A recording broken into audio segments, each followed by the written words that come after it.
орынталдан тауып сөйлейтініңізді білеміз. Осы сайлауға байланысты сіз айтты деген бір әзіл әңгіме елдің есінде жүр. Ол былайда бір анекдот бар, өзіміздің Қазақстанның сайлауын көрсететін. Биік теректің басында бір қара отыр дейді, аузында ірімшік дейді, жаңағы Крыловтың мысалдары бар ғой.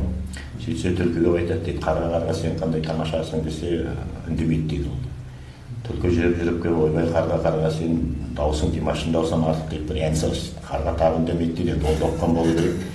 Ұстап алып ірімшік бермей отыр дейді. Сосын түлкі жүріп айтады дейді, таптым деп теректің астына келіп, қарға ертең сайлау болады, барып дауыс бересің бе депті.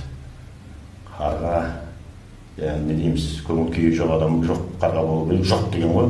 Сөйтіп ірімшік түсіп кеткен, түлкі алып қашып кеткен, қарға ойланып отырып айтады дейді. Иә десем де ірімшік түсіп кетеді екен. Сол сияқты біздің сайлау жүйесінде жоқ деп дауыс берсең де, иә деп дауыс берсең де ірімшік түсіп кететін деңгейдеміз.